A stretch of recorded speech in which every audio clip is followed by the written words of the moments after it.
Hi everyone, Dr. Orna here. I want to talk to you today about air filters and air purifiers. I've been doing a bunch of research on this lately and I wanted to share what I've learned and what some considerations are if this is something that you are interested in having in your home. Now, I'm recording this well into the second week of truly apocalyptic wildfire smoke here in Portland. It's the end of 2020 and the whole West Coast is burning. So top of mind is wildfire smoke and being able to breathe when that's around. And this is something that's going to be increasingly common as we move into the realities of climate change, especially here on the West Coast. So this spurred me to do a bunch of research, but this information I think will be useful even if you're not in apocalyptic wildfire smoke and at other times, like soon it'll be raining all the time and we'll have different problems. So here is what I've been finding. When you look at getting an air filter unit like this one, which was gifted to me by my awesome neighbors when they moved to a slightly further neighborhood. What I've learned is this. If you want something for your home, there are a couple of reasons to do it. And there are a couple of different things that you want to weigh in terms of your individual priorities. So the first thing is, what are you trying to filter out?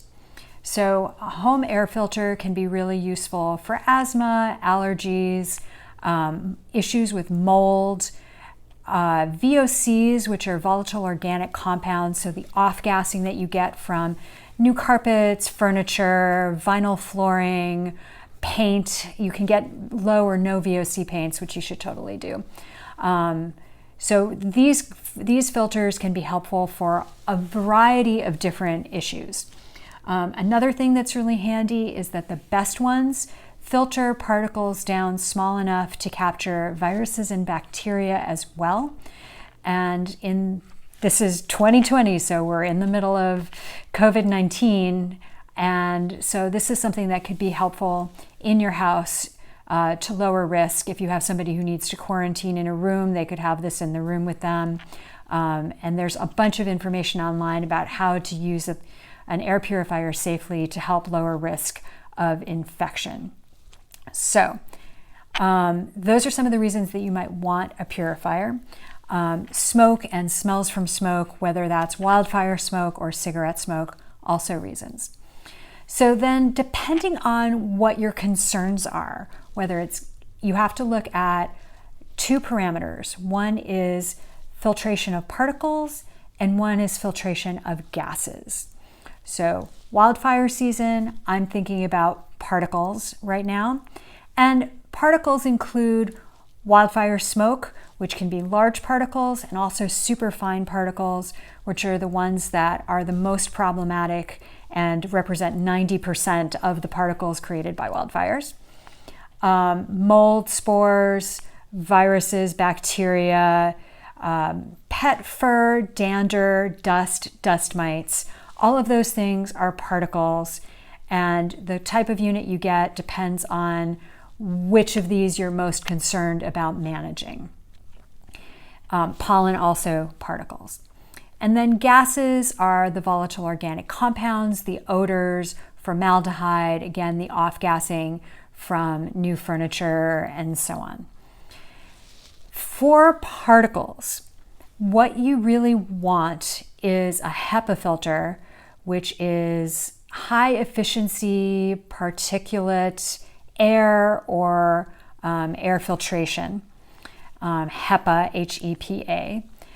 HEPA, from what I've read, usually captures particles down to the size of 0.3 microns. Some of them do better than that, but don't advertise that they do that. And then there are some that are super hyped up, where they have extra thingies that go down to 0.02 microns or 0.003 microns. That's really small. Most people won't need that. That's for like medical offices. but just for the sake of comparison, the COVID-19 virus, SARS-CoV-2, is estimated to be about 0.125 microns. So that is smaller than standard HEPA filters, but there are several HEPA filters on the market that do go down small enough to cover that as well. For gases, you need a carbon filter, and sometimes the carbon filters include other elements to help trap those gases. So again, the formaldehydes and the various chemicals that off-gas from new things, and the gases in both cigarette and wildfire smoke. Different brands have different levels of things, and so some are better if your major concern is gases, and some are better if your major concern is particles. And then, obviously you can go super high end and maximize the filtration of both of those things. So different brands, there's a big range of what's available. I started looking at the high-end ones because I had this one gifted to me by my brilliant neighbors when they moved to a different neighborhood, to a house that was super tight, so they didn't think that they would need this. So I started looking at replacement filters for this, because when I got this a little over a year ago, the filters already needed to be changed, and I just was like, well, I don't really need it, so I'm not really worried about it. And right now I'm literally huddled next to it most of the day, every day. The brand here is IQ Air, and this is not the top of the line model. It's great for particulates. It doesn't have the carbon filter for the VOCs. The top of the line in this model, I think now, is about $800, and the top of the line model with the carbon filter is about $900. Another filter unit or air purifier unit that I've been looking at that does both the particulates and the VOCs is by Air Doctor, and it looks like it really is comparable to this unit in terms of the amount of space that it clears the air from, the size of the particles that it filters. Both of them go down to 0.003 microns. And it also has the VOC carbon filter. And it's a lot less expensive. And as I'm recording this, it's $300 off right now, with no end in sight for that, based on the discussion I had with the company this morning. So that filter unit is a little over $300, including the filters. When you're looking at filter units, you want to look at the cost of replacement filters, how many there are, how often you need to replace them. Because as with printers, where you can get an inkjet really cheap, but replacing the ink will eat away at your budget, versus the other one, the one that I have. Oh my God, I'm totally blanking on the name because I've been breathing too much smoke because my filters are so dirty. But there are other kinds of printers that are more efficient in terms of the ink, but they are a higher cost initially upfront. So this is just a thing to think about. There are so these are high-end filters that are useful in doctors' offices or for people who have serious asthma allergy concerns.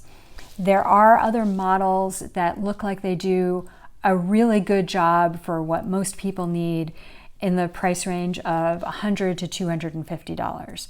Again, not something everybody can afford, but if you are sensitive, it is something to consider. So right now, as I mentioned, everything is on back order, but it's worth checking in with the companies to see when they're coming back online. So a couple of these that I've been looking at are coming back sometime a week after I'm recording this. One other thing that I want to mention is ionizing filters or air purifiers. The idea there is that the unit sends out negative ions which bind to particles and drop them out of the air. The problem with this is that process creates ozone. Now, ozone is great when it's protecting us in the atmosphere from UV radiation. Ozone at ground level is a pollutant, and we don't really want that in our homes. It is irritating and problematic. So based on what I've read, not so big on the ionizing filters. If you do get one, make sure you have good airflow. You don't really want to open the windows when you're doing this because you're trying to keep stuff out.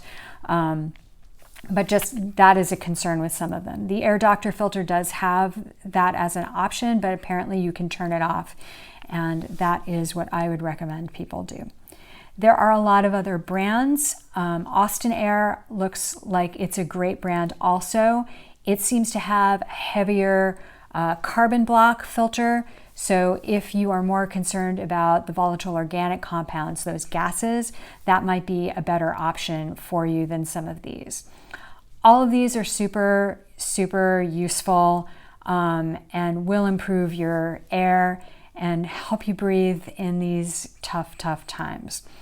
So I am going to be writing all of this up with some recommendations at a variety of price points, laying out all of these considerations, giving links to research and some of the reasons that you might want to consider getting an air purifier if you're able.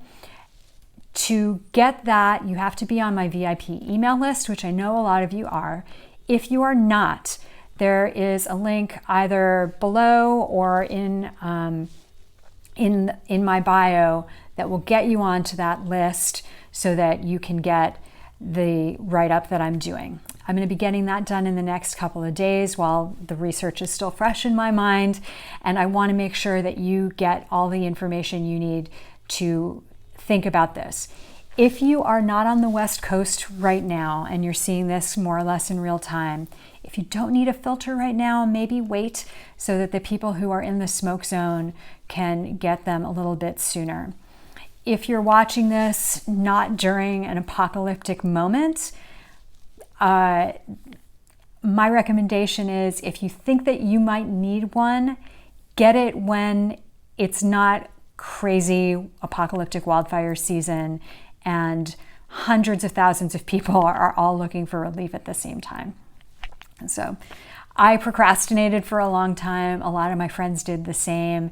And so now we are stuck waiting, and hopefully the wildfire smoke will have abated and the wildfires will have abated before these units get to us.